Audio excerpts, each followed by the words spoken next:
may or may not ever know your guide or guru in this lifetime. It may not matter. Because you are guided as long as you are asking in purity. And every event of your life is grist for the mill. There is no event that is excluded. It's as if you perceive your whole life as a dialogue with God. And every act can do it for you or can take you deeper into the illusion. You can keep the chain going of births and deaths on and on. God doesn't care. The guru doesn't care. The guru isn't in time. God isn't in time. There's no rush. You're going to get home anyway. There isn't any time in the dance anyway. In the beginning and in the end are all the same place from where you sit when you're behind time and space. The whole dance of incarnations, the whole clock from 12 to 12, the millions of births you've taken, millions of these are they're nothing. They don't even exist. Nothing happened.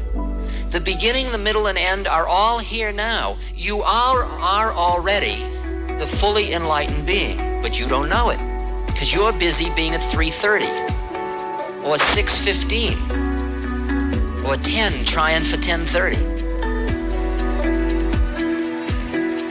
The whole clock already exists. The beginning, the middle, and the end.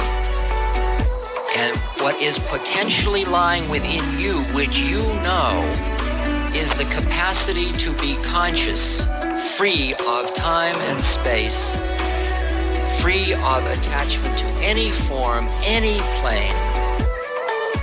Put in the words of the heart, what it means is to open yourself to love with no boundary. When Meher Baba says, I am the ocean of love drowned in me,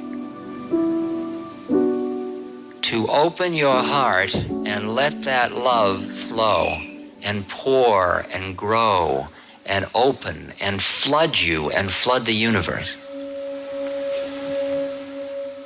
For the plane of consciousness at which you know everything, because you are the consciousness of the universe, and there's only one of it, and everything, you are capable of knowing everything. You don't know everything, but you are capable of knowing everything because it's all within you. To acknowledge that in fullness, you must understand that is also the plane of pure love, which is the plane of flow, the plane of no boundaries of energy. But it's frightening because you disappear into it. You disappear into it.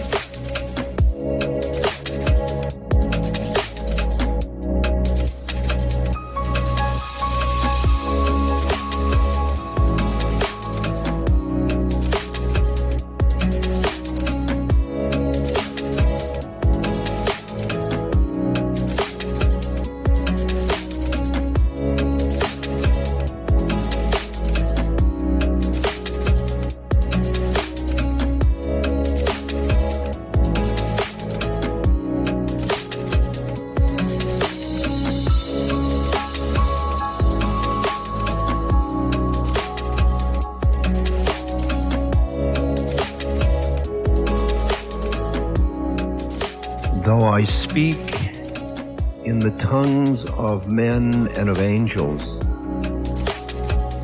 but have not love, I am as sounding brass or a tinkling cymbal. And though I have the gift of prophecy and understand all mysteries and all knowledge, and though I have all faith so as to remove mountains, but have not love,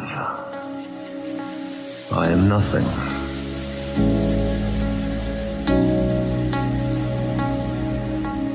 That was from Corinthians. And someday, after mastering the winds, the waves, the tides, and gravity. We shall harness for God the energies of love. And then, for the second time in the history of the world, humans will have discovered fire.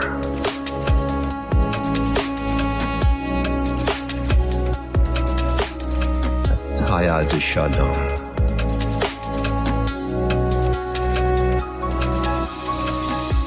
Love and death are the great gifts that are passed on to us, that most of us leave unopened.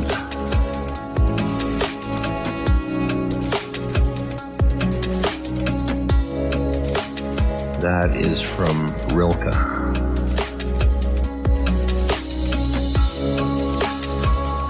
This is a poem of Robert Bly's.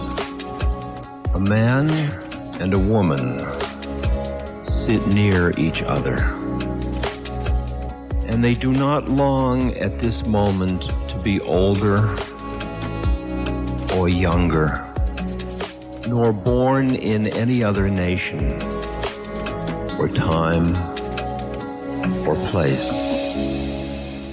They are content to be where they are, talking or not talking. Their breaths together feed someone we do not know. The man sees the way his fingers move. He sees her hands close around a book she hands to him. They obey a third body that they share in common. They have made a promise to love that body. Age may come, parting may come, death will come. A man and a woman sit near each other. As they breathe, they feed someone we do not know, somebody we know of, whom we have never seen.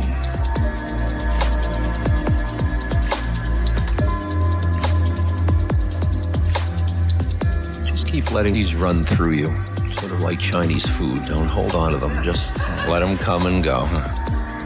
They'll each touch you in the way they need to touch you. This is from the I Ching. The master said, "Life leads the thoughtful person on a path of many windings. Now the course is checked, now it runs straight again. Here winged thoughts may pour freely forth in words, but there the heavy burden of knowledge must be shut away in silence. But when two people are at one in their inmost hearts, they shatter even the strength of iron or of bronze.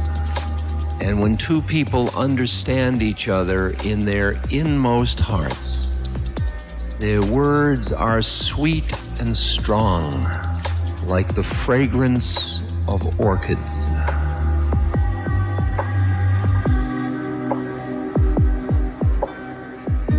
Path of love,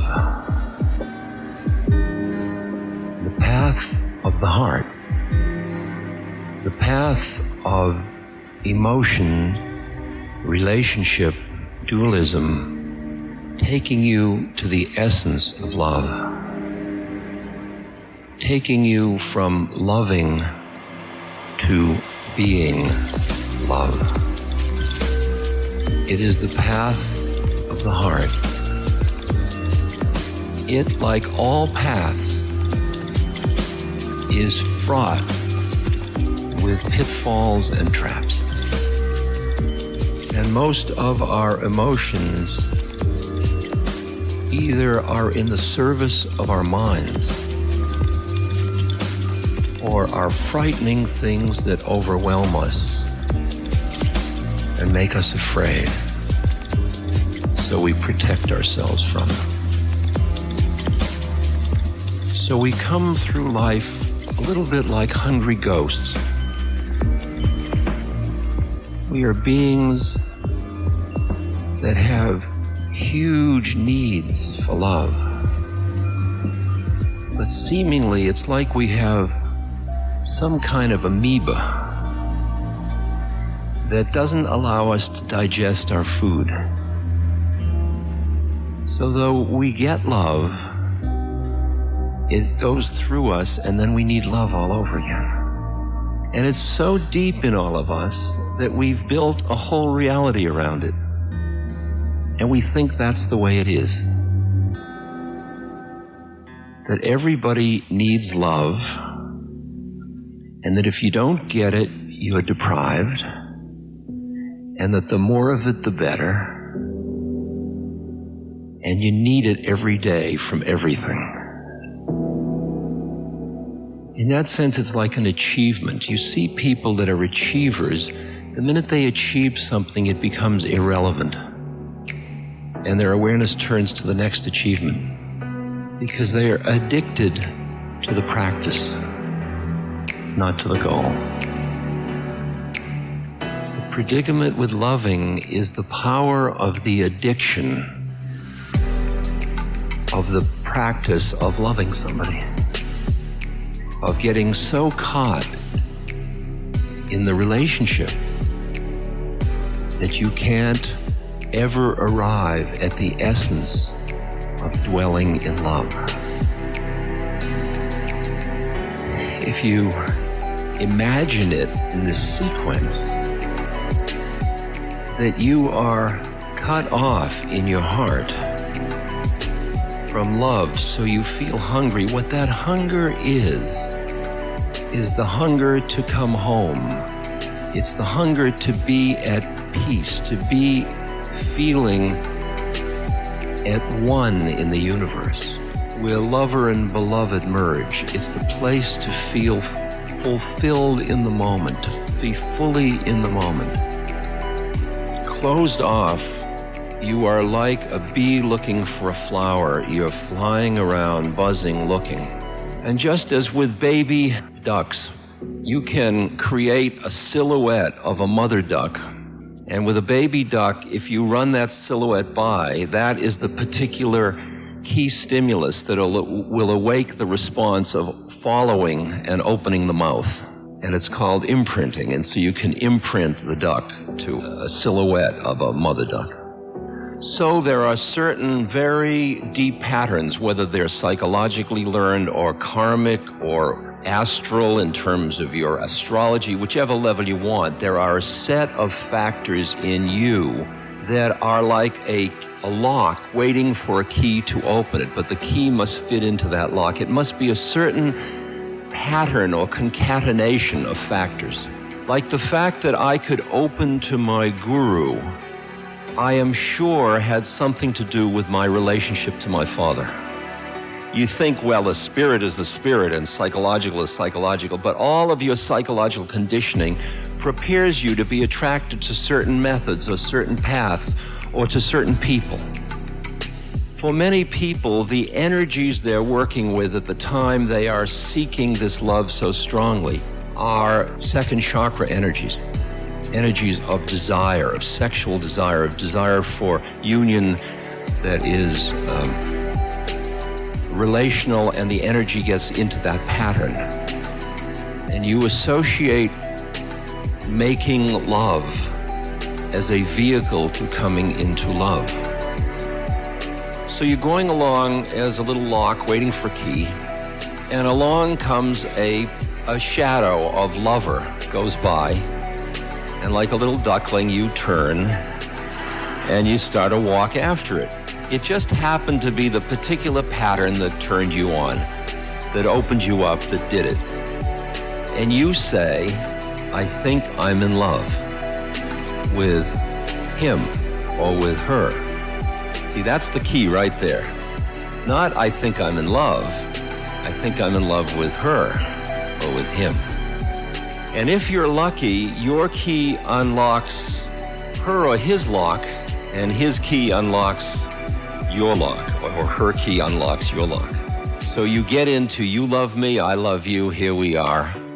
And it's incredible, because through this dynamic you have opened to the place. It's like the triangle. It's like what Bly talks about as the two people together are feeding something that they don't even know.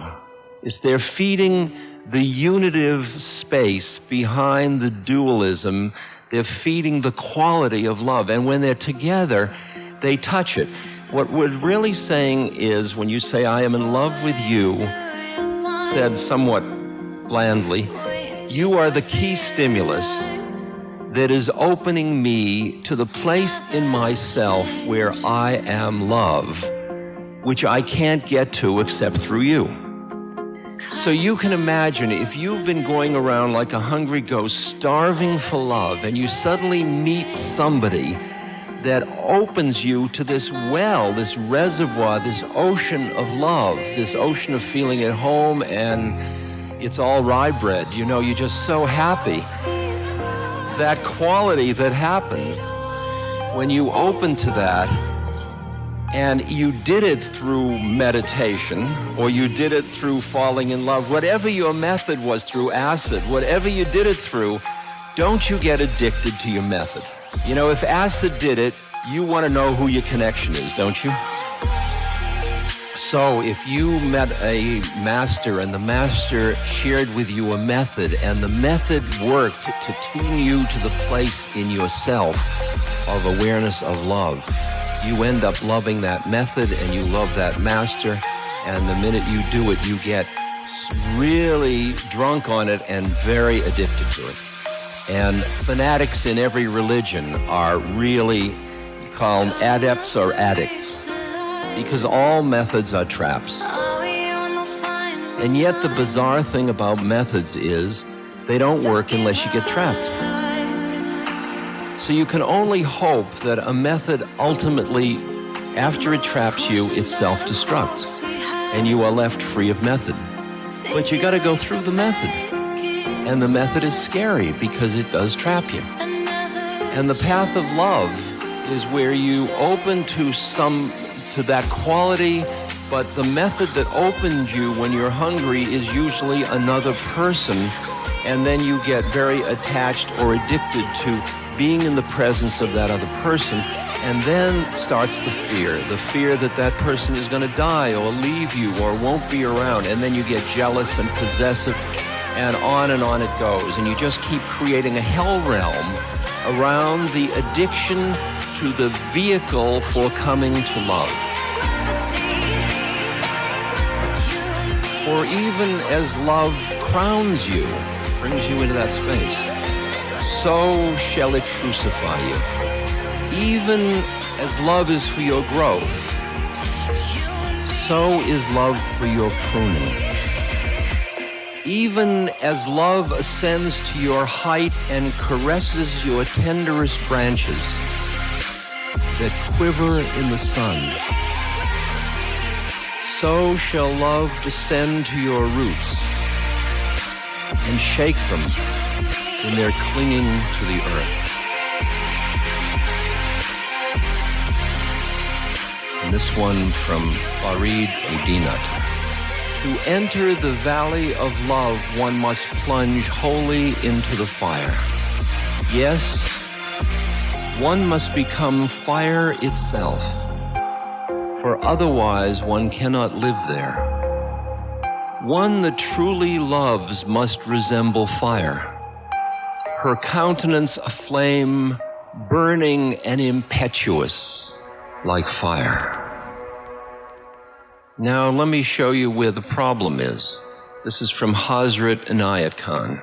The lover that leans upon the beloved's response, his love is like the flame that needs oil to live. But the lover who stands on her own feet is like the lantern of the sun that burns without oil. It is because of the way in which one closed down in development that one ends up hungry, because the mind has veiled the heart from its boundless merging with everything in the universe. And we are like in a prison room, and when we fall in love with somebody, it takes us out into the sunlight again. We come back into the place of ourselves where we feel at home, safe, and loving. When you hear that statement, that you are my key to the place in myself where I am indeed love, you see that the spiritual practices of devotion are designed to move you from I love you to we are in love together. Now consider love as a huge hot tub. It's a very personal image for me. Let us get into the hot tub together. We are meeting in the space of love. When two people meet in the space of love and break the attachment of mind to seeing the other person as the vehicle to get you there, but realize that it's in you and you start through your spiritual practices to rest in it, suddenly the need and desperation start to dissolve. And all of the negative things that go with addiction start to disappear. The possessiveness, the jealousy, the anger, fear that the other person's going to die. Because the quality of love as a state has no time, it has no space, it wasn't born, and it doesn't die. In the work I do with people as they are dying, I am often dealing with people who have lost someone who has died, and they are grieving. What they are grieving for, put in these terms, is their connection to the place in themselves where they feel safe in the universe and at home and at love and at peace. And they have so identified it with the other person, with an external thing, that they are destitute and feel like they have lost the juice of life. It really is like a meditator who can't meditate. It's the same addiction. You get so busy you can't stop in the morning to sit. You start to feel like you've lost your beloved. You've lost the place of your being. And what I encourage people to do is to stay just with what they are feeling, with their grief. And I always tell people, how long have you grieved? And they'll say, oh, a year. I'll say, oh, go grieve some more. See, the culture says, well, it's good you're over it now. Now you can start living life again. But grieving has to run its course. Those are very, very deep attachments. And you go up and you go down and you think, I've broken out, and then the next moment you crashed into depression, and on it goes, up and down and up and down. And as you and I get older, more and more of our friends and loved ones die, or people die now because of epidemic and so on, and we all have to deal with this loss. And we lose friends, and because of our mobility, people are moving away from each other. And we have, in some way, closed our hearts out of avoiding the pain of losing love. And then we go around armored. But what I say to people that are grieving is, after a while, one day, when you lost somebody you really touched in love, so you touched them, the two of you created this third thing you do not know, and you both rested in it. So you both tasted being one in love. But then what you're missing is the other person. It's like in a triangle. You're missing one of the bases, and you can't get to the center because you only got there through the relationship between the two of you getting to the top. But one moment after you have grieved and gone up and down and told how you're done with it and then crashed and all of that melodrama, there'll come a moment where you might be watching a sunset or sitting quietly, and you will suddenly taste the fact that the love that you had with that person is still there. And at that moment, you will start to make the break between the vehicle for coming into the love and the essence, or the method and the essence. And then you will realize that what truly connected you to that person at the deepest level was that quality of identity in the quality of love. And that where can it go? Ramana Maharshi, when he was dying of cancer, and his devotees were crying, they loved him so much, and they kept crying, "Don't leave us, oh Bhagwan, don't leave us." And he said, "Don't be silly. Where could I go? Where could I go?"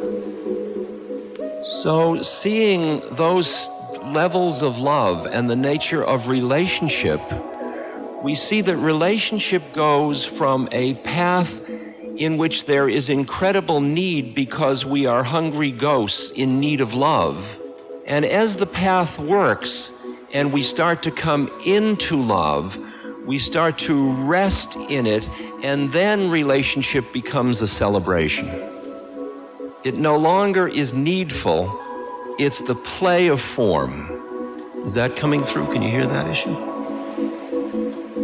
So in the sense of devotional yoga, the statement God is love means that you move through love into love, and that quality of love, which is the quality, the interesting thing about the quality of the heart as opposed to the quality of the mind, and this is a polarity that is, it's just a metaphor to play with. The quality of the mind is that it discriminates this from that. It thinks about things. It has object. The quality of the heart is it keeps being boundless. It keeps embracing everything into itself. It doesn't discriminate even itself from other. It just embraces. That quality of compassion is where you're one with everything. It arises out of that feeling. But our hearts are very frightening to us because we were developed as separate beings. And we got so addicted to our separateness that we get frightened of the way in which the heart keeps giving it away. We feel we need it. We need our separateness so the heart becomes our enemy. I want to talk just a little bit about some of the difficulties of the path of relationship, of which poetry books are full. I'm just going slow because these are things to just sort of reflect about, feel your way into. As a path, what I experienced was that I loved one being intensely. What opened me to the love of that being was that that being loved me. And loved me so unconditionally that I felt safe to love in return. Now, we talk a lot about unconditional love, but let me tell you, very rarely have you ever experienced it. Because to unconditionally love another person, it means without condition. Most of us say, "Oh, I love you without condition." Well, then do you mind if I cut your throat? Well, I'd rather you wouldn't. Aha! I knew you'd set up boundaries. I knew you didn't really love me. Eh? And it would have to be a being who was so non-attached to their own life and death that their love wouldn't flicker, no matter what you did.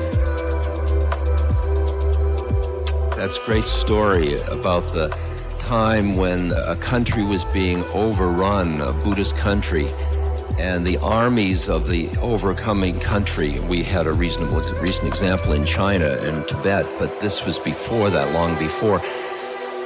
And when they were finding the monks, they were disemboweling them and doing terrible things to the monks, which they just recently did, the Chinese did in Tibet. And in this one village, there was an officer of the army who was very feared because he was particularly cruel. And he had arrived in this village, and he asked his adjutant, "How are the people responding?" And the adjutant said, "They are all bowing down to you. And at the monastery, all the monks have fled to the mountains, except for one monk. And the officer was infuriated at the existence of this one monk who had not fled to the mountain. And so he went to the monastery and he pushed open the gates. And in the middle of the courtyard stood this one monk. And he walked up to that monk and he put his hand on his sword and he said, "Don't you know who I am?" Without blinking an eye, I could take my sword and run it through your belly. And he repeated, "Without blinking an eye." "And don't you know who I am?" said the monk. "I could have your sword run through my belly without blinking an eye."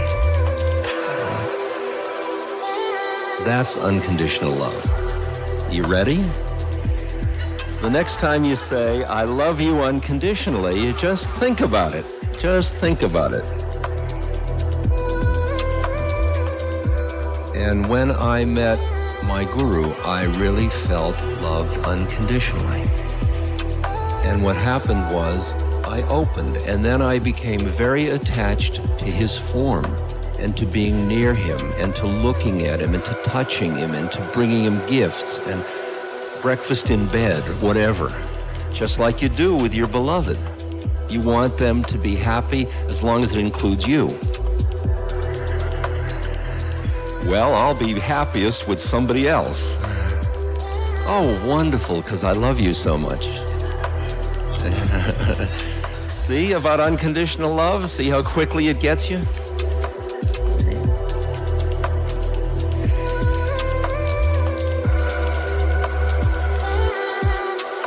But because of the particular game that my guru was playing with me, he kept throwing me out all the time. He'd only let me see him for a couple of minutes, and then he'd say, "Jiao, go. Split. Go somewhere else." And I, at first, got very offended. I mean, can you imagine if you fall in love with somebody, and then you cross the ocean bringing fruit and whatever you can bring that you could possibly offer to your beloved, and you've come this long way and you feel a mixture of righteousness and desire and everything, and he's all wrapped up with your enlightenment and everything, so you can't get there fast enough, and you get there and you kneel down and he looks at you and he pulls your beard, hits you in the head, asks you one question and says, "Jiao." You say, "Jiao." Yeah. He let other people stay around him and not me. So he obviously loved them more than he loved me. Okay? Terrible problem. I got to hate the other devotees so intensely.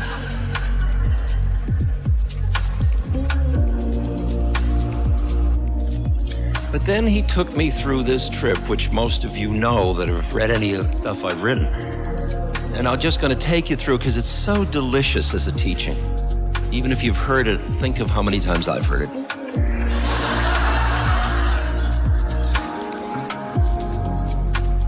This was in the early 70s when a number of people like Meera and Danny, and we were with Maharaj, Lama Surya. We were kept in the back of the temple ashram. We were paraded in the bus in the morning. We got there, he'd be sitting outside, we'd have darshan, we'd hang around him and love him, and he'd throw fruit at us. And you just couldn't get it. You were drunk with love, and everything he said to anybody applied to everybody. And then after about, 5 minutes or a half hour, he'd say, "Jiao," and he'd throw us all in the back where we'd be fed. We were known as only useful for 5 things: drinking tea, gossiping, sleeping, eating, and moving about. That was our practice. So in the back of the ashram, that's all we do. And then late in the afternoon, we'd all be brought back just before the bus was leaving, have another time together, and then be thrown out. And in the course of the day, he'd call people up from the back.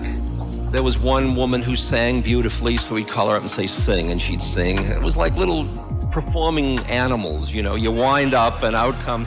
We were the Westerners. You wind up and out you come. And So he had the Indians coming, and they'd be hanging out, and he'd say, you want to see a Westerner, perform? And we'd be brought forth. And some of us were scholars, and we'd be scholarly, and some of us were pundits who could recite Hindu things, and some of us could sing Hindu kirtan, and he'd bring us forth, And I was like a professor from Harvard, and there I'd come. The fact I'd been thrown out was irrelevant to Maharaji, So then one day he called me up, and I come, and each time you're getting called, you've been called out of this mass of, unworthy people. You've been chosen to go up and be worthy. And so you rush up because you realize this is going to be your chance to get the juice. This is it, and you run up and you kneel down and you look up. I mean, this is all a game. You understand. This is all forms. First, when I went to India, I thought, I'm not going to touch anybody's feet. What a bunch of, Now I couldn't do it fast enough. I used to try to grab one of his feet, and then it would go under the blanket quick, and I'd think I'm not pure enough. I mean, it was like, it's a whole routine you play out. So I go up and he'd look and he'd say, Ram Dass, love everyone. I'd say, yes, Maharaj. He'd say, Jao. See, so you go back, and that was what you got that day. You'd sit there, love everyone. Boy, I don't love everyone. I should love everyone. The next day, he called me up. I think I called him 2 days running. Came up, and he leaned way down. He held my beard, and he said, Ram Dass. Yeah, this is in Hindi. Ram Dass. Okay. Ram Dass. Ram Dass. Ram Dass, tell the truth. Yes, Maharaji. Jao. So I was left that day with what a liar I was. I decided I'd really tell the truth. Well, he kept doing this. Each day he'd alternate. It was either love everyone or tell the truth. And it took me about 4 or 5 days because of my density before I realized the peculiar predicament I found myself in. That he was giving me two contradictory instructions. Because the truth was I didn't love everyone. So I thought about which one shall I do? And I thought, what I always do is I love everyone, even if it's not the truth. I make believe I love them. I love you. Oh, yes, we love each other. Oh, it's okay, I love you. I thought maybe it'd be good to try telling the truth. That'll be refreshing. And as I looked at all my guru brothers and said, I realized I hated them all. Because they all took me away from him. And I had spilled the beans about him in the first place with Be Here Now, and now I was set with all these unworthy, people that were hanging around taking his time. I mean, they were nice people, but I had a good reason. I mean, I just didn't hate them generally. I'd find reasons for each one. That one was too arrogant, and that one had, After a week or two, the truth was I found I didn't like anybody. I even had a sign on my door, do not enter. Okay? Now, at the same time, I was doing another sadhana, another practice, which was that Maharaji said, Ram Dass should not touch money. Now, you can interpret that at many levels. Now I interpret that my mind shouldn't cling or fixate on money. That allows me to have a credit card. But in those days, I took it literally. I shouldn't touch money. So what I did was one of my friends, my guru would be a bag person. They'd carry my money. So we get on the bus, they'd pay my bus fare. That worked out fine until I got to hate them all. Now I was in a predicament because I had nobody who I didn't hate, who I hadn't alienated, to be my bag person. Now, from the hotel to the temple is 8 miles. So what I found was I got to the position where there was a day where everybody got on the bus and I had no money to get on the bus, so I had to walk. All the way to the temple, I walked knowing what fun they were all having at the temple. They got there in about half hour, and it was going to be about 3 hours for me. It was through the backwoods. And so I was getting more and more angry. I was getting furious. And when I came over looking down on the temple, I saw them all laughing. And they were all hanging around Maharaji. And he has obviously spent much more time with them today than any other day. And I was full of loathing and hatred, and I hated myself and felt so impure to even walk into the temple.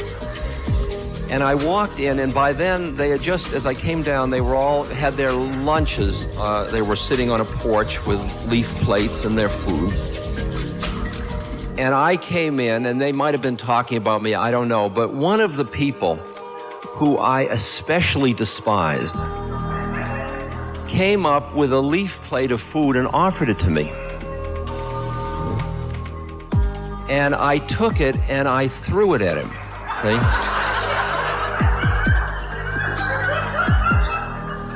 I remember the moment very clearly. I mean, it was oh, ha, ha, ha, ha, ha,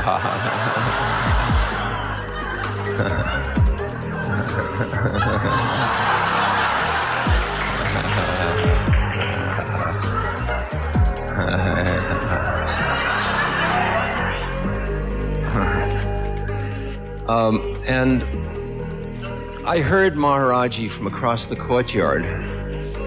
Ramdas. Ramdas. Ramdas. And I looked over at him, and at that moment, I hated him too, right?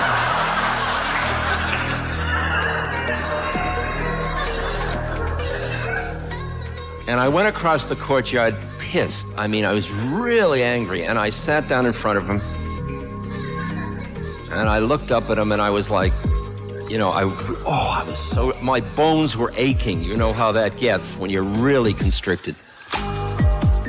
And he looks at me, says, "Something troubling you?"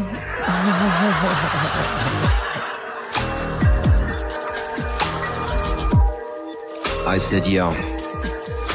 Yeah. "What is it?" I said, "I hate all of them."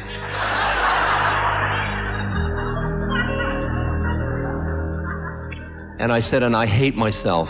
And he said, "Do you love me?"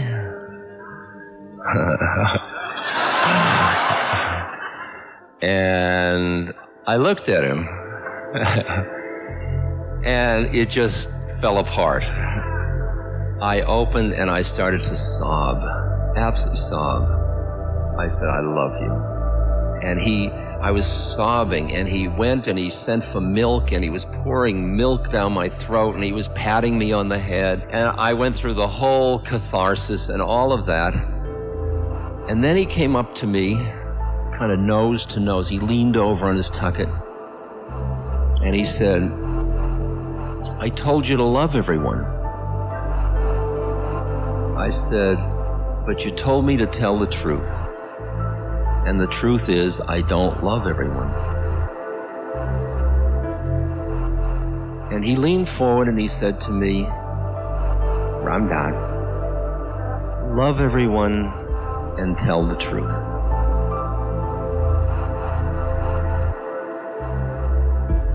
At that moment, what I experienced were two things. First was I experienced a coffin in front of me, in which who I thought I was in the coffin.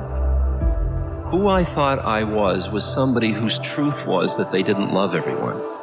And what he was describing to me was who I would be when I finished being who I thought I was. Can you hear that? Is that... And the other thing was that at that moment I turned and I looked over at my fellow Guru Bai, sisters and brothers, and I saw that at one level I had all this righteous indignation about them, but one little flip of consciousness, and I saw how incredibly beautiful each one of them was. And I loved them so deeply. Jiao. And that was the teaching. And I realized that since that time, for 20 years, I have been learning that teaching. I have been letting, and when I realize is that when I don't feel that love for another human being, I hear Maharaji saying, Ram Dass, love everyone and tell the truth. And he said to me afterwards, he said, Ram Dass, give up anger, and I'll help you. He didn't say, as I would say as a psychotherapist, let's work through your anger. He said, give up anger. And I took that as a spiritual charge, as a message. And that when I experienced anger, instead of trying to figure out why I experienced the anger, which kind of investing it, I would just start to do breathing and Ram and start to go into devotional practice and just let go, even though the same anger would come back up again. At one point, I was studying with a very beautiful man named Anagorika Munindra. He was a Theravadan Buddhist teacher. Lovely, lovely man. And I came to him one time, and I said to him, Munindraji, I am so angry, because I had so much anger in me for so many years. And keeping grudges, those deep things that always cut you up. Every time that person's conscious, the thought of that person goes through your head, you constrict. And he said, Ram Dass, don't hold on to it. It's just old karma running off. Your anger is just old karma running off. And one of the traps that I saw that I was caught in was the trap of righteousness that I used to justify my anger. But I saw that love freed me back into the ocean, and that anger didn't. And that I would rather be free than right. And that's a scary and big one. And that if somebody does an abhorrent action, I have to cultivate the capacity to, as Kabir said, and Maharaj used to quote, Kabir said, do what you do with another being, but never put them out of your heart. Do what you do with another being, but never put them out of your heart. That is a total prescription for social activists. Oppose, stand up, defy, confront. Do what you do with another person. You stop their action. You may have to imprison that person so that they don't hurt other people. You do what you must do, but you do it without closing your heart. And I don't mean the fraudulent, I didn't close my heart. I mean really. The quality of do what you do, but do it always in the presence of the beloved. There is an incredible poem that most of you know by Thich Nhat Hanh, a very beautiful Vietnamese monk. Do not say that I'll depart tomorrow, because even today I still arrive. Look at me. I arrive in every second to be a bud on a spring branch, to be a tiny bird whose wings are still fragile, to be a caterpillar in the heart of a flower, to be a jewel hiding itself in a stone. I still arrive in order to laugh and to cry, in order to fear and to hope. The rhythm of my heart is the birth and death of all that are alive. I am the mayfly metamorphizing on the surface of the river. I am also the bird which, when spring comes, arrives in time to eat the mayfly. I am a frog swimming happily in the clear water of a pond. I am also the grass snake who, approaching in silence, feeds itself on the frog. I am the child in Uganda, all skin and bones, my legs as thin as bamboo sticks. I am also the merchant of arms selling deadly weapons to Uganda. I am the 12-year-old girl refugee on a small boat who throws herself into the ocean after being raped by a sea pirate. I am also the pirate, my heart not yet capable of seeing and loving. I am a member of the Politburo, with plenty of power in my hand. I am also the man who has to pay his debt of blood to my people, dying slowly in a forced labor camp. My joy is like spring, so warm it makes flowers bloom in all walks of life. My pain is like a river of tears, so full it fills up all the four oceans.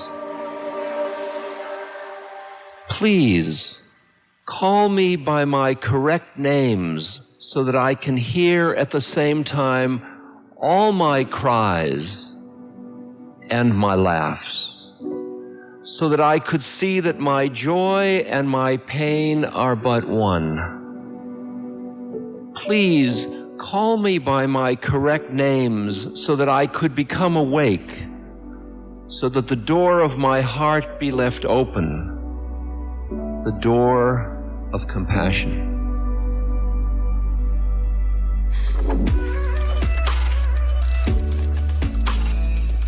Who is it that you don't love?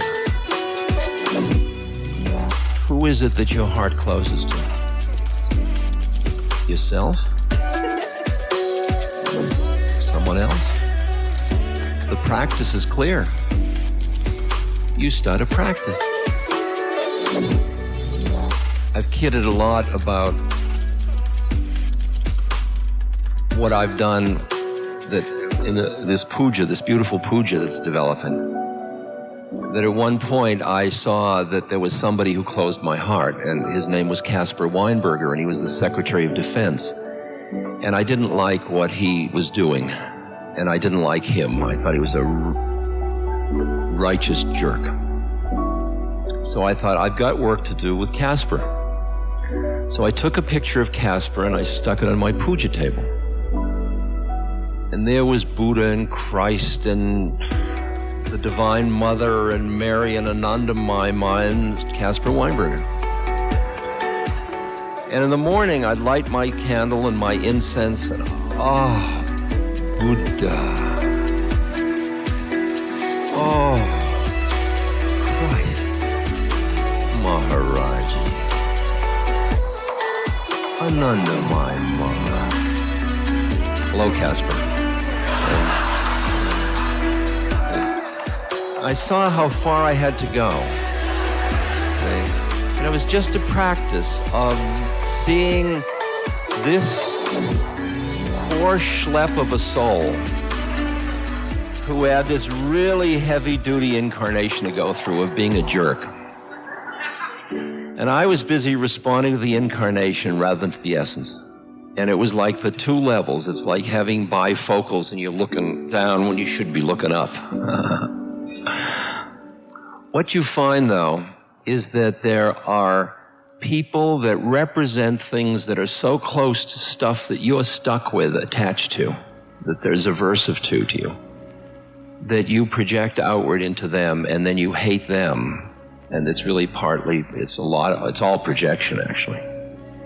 Rest your weary mind and keep coming back into the quality of awareness, which is really the quality of love. It's the quality of merged love. There's an incredible poem. It's called From a Norman Crucifix, 1632, by Charles Cosley.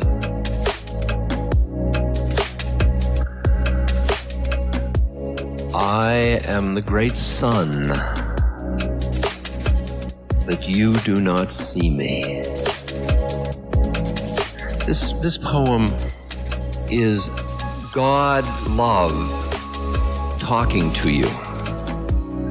I am the great sun, but you do not see me. I am your husband, but you turn away. I am the captive, but you do not free me. I am the captain, you will not obey. I am the truth, but you will not believe me. I am the city where you will not stay. I am your wife, your child, but you will leave me. I am that God to whom you will not pray. I am your counsel, but you do not hear me. I am the lover whom you will betray. I am the victor, but you do not cheer me. I am the holy dove whom you will slay. I am your life, but if you will not name me, seal up your soul with tears and never blame me. The process, we grow up, we become separate, we get caught in our separateness. We are hungry for the coming back into love of the merging place, the namaste place, the place where when you're in yours and I'm in mine, we are in love together. We are in a place where your heart mind and my heart mind remain always inseparable.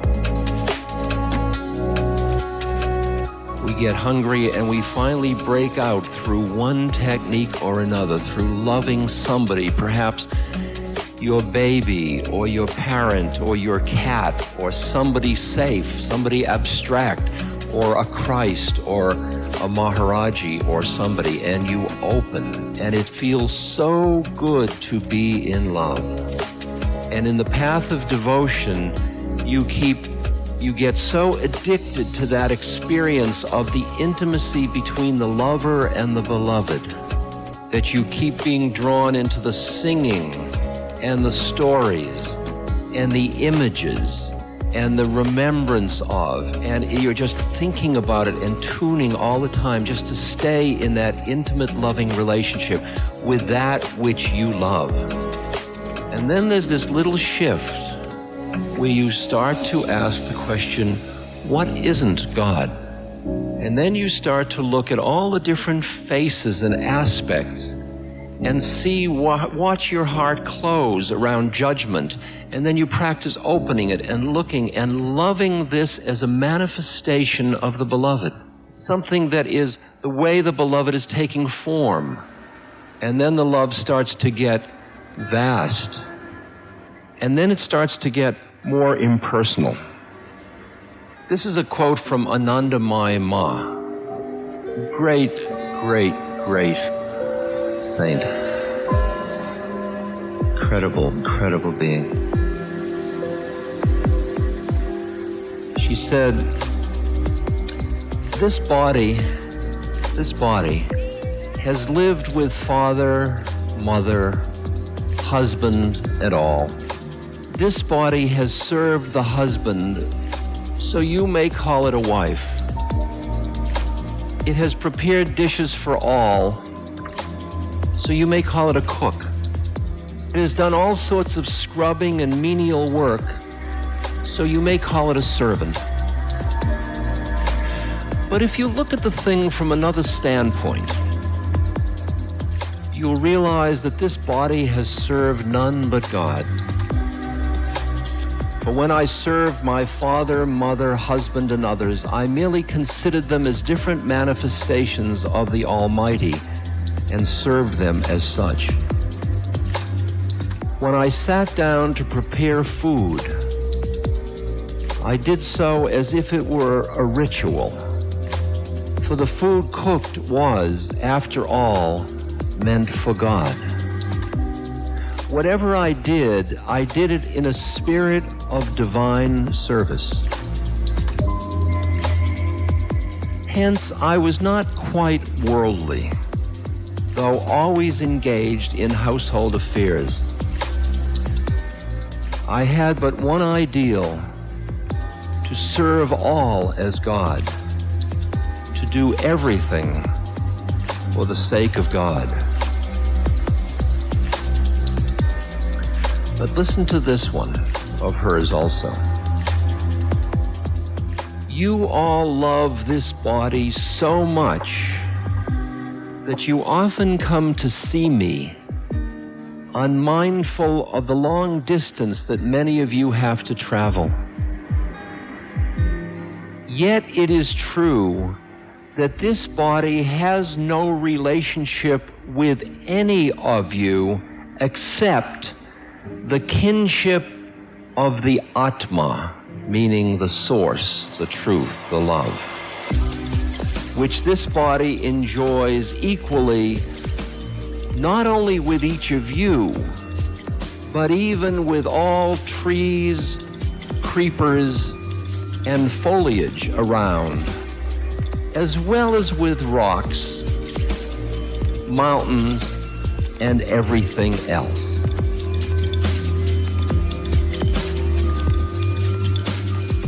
I really want you to hear that one, because that's the one that changes romantic love into that expanding conscious love. And what I have experienced over these years is that transformation, and there have been very frightening aspects, because the cultural models of romantic love have to do with specialness. I love you specially. And what I experience is that I don't love people specially.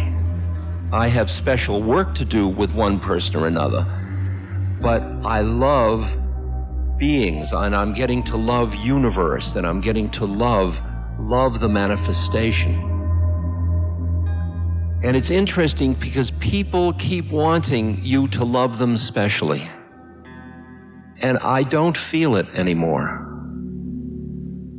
I don't feel it anymore. And it's a strange experience. It's strange from a cultural point of view. Is that too weird, or can you hear the issue?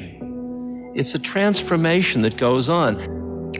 That because you have initially identified that feeling of love to somebody else with a quality of possessiveness, or collecting them, or wanting them around. Like, I'll tell you what happened to me. I started to guide people through acid trips back in the 60s. And I take the acid with them, and we both go into the place of merging, of just beyond separate. We were in love. And then the session would be over, Saturday night would be over, and there'd be Sunday. And then we'd be parting in the beautiful morning mist, listening to the Messiah. And they had never had a thing like this before. And they would say, "When can I see you again?" You imagine, you've just been with somebody in total love, and then you're about to part, and you say, See, there's where the fear comes in, and the lack of faith and the doubt. When will I see you again? Like just a little bit of, And I'd say, well, why don't we have dinner Wednesday night? And then it became like every Wednesday night we'd have dinner. Because that's what you do with a beloved, like, let's hang out. So then I ran a second session. And the next day the person said, when will I see you again? I said, well, how about Thursday night? Okay? And after I had run 6 sessions, I went to my teacher, Tim Leary, and I said, Tim, I don't think I can guide any more sessions. I don't have any more evenings free. And at that point, I realized I was going to have to up-level the thing. I was going to have to take it up to another level of loving people, where if we have a moment of truth of love, this is what we've got. And the clinging of the mind comes out of the fear that says, I want to possess it because I may run out of love later. And when you leap out of that and go into the next space, realizing that every time you turn around, there is another form of the beloved. It's interesting because I'm a wanderer. Maharaji said Ramdas should not stay in one place. He should keep moving around because yogis, like water, tend to go bad if they stay in one place too long.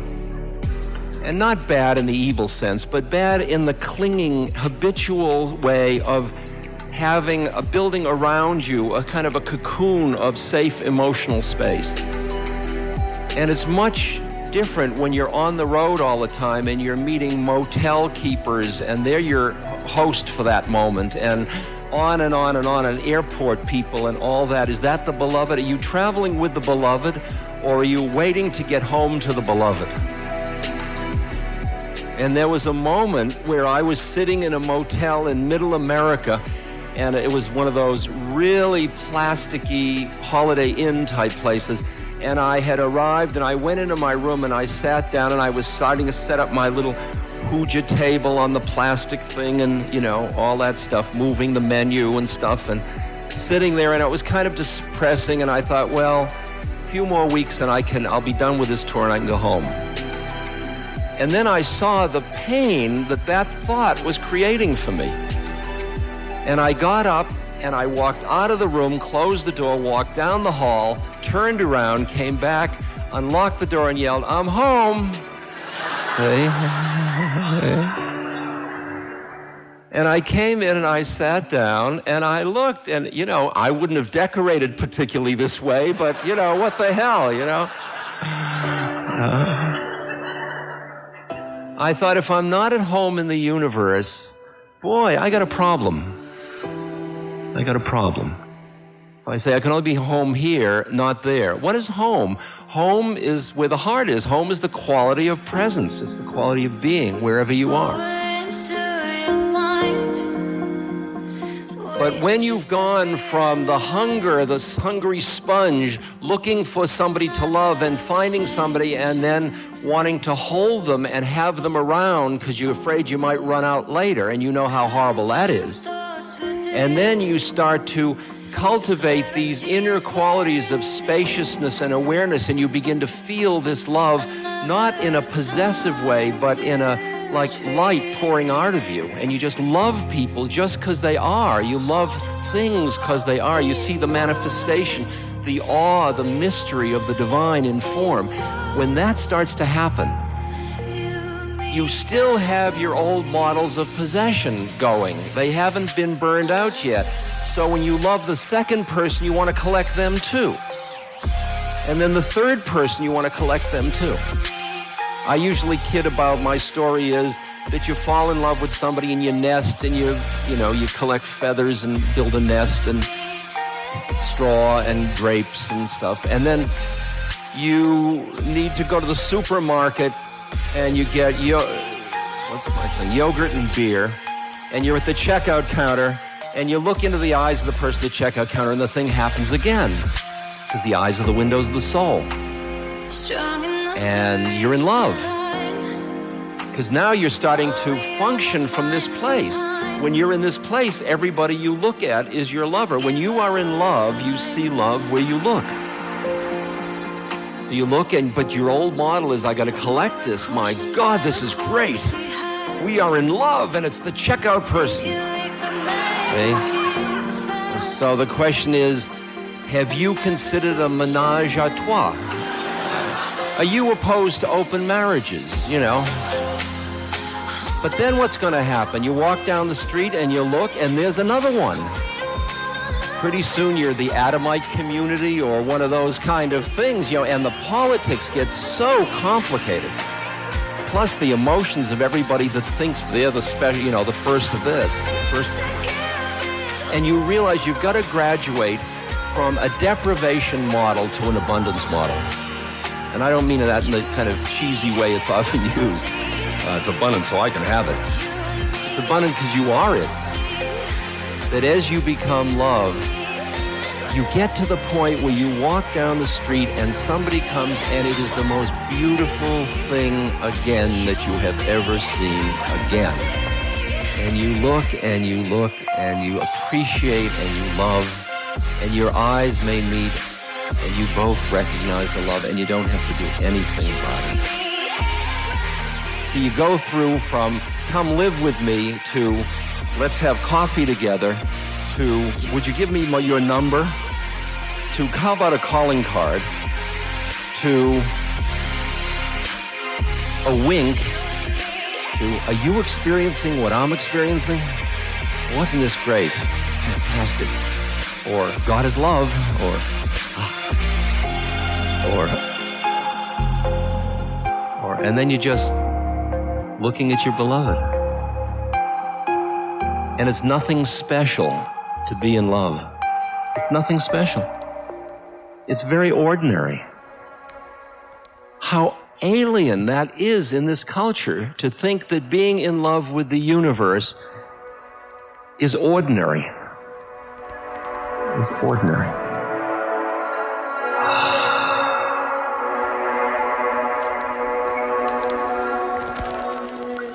Just take all these words back into the silence behind the words.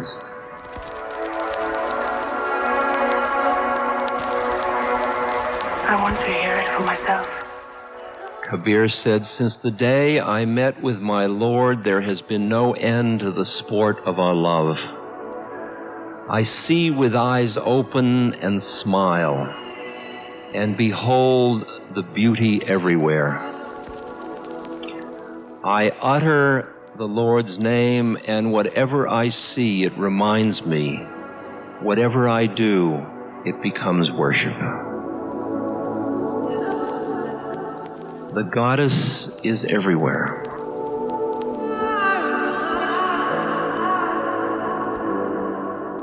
Anybody you have ever touched in true love, that love still is present. Where can it go?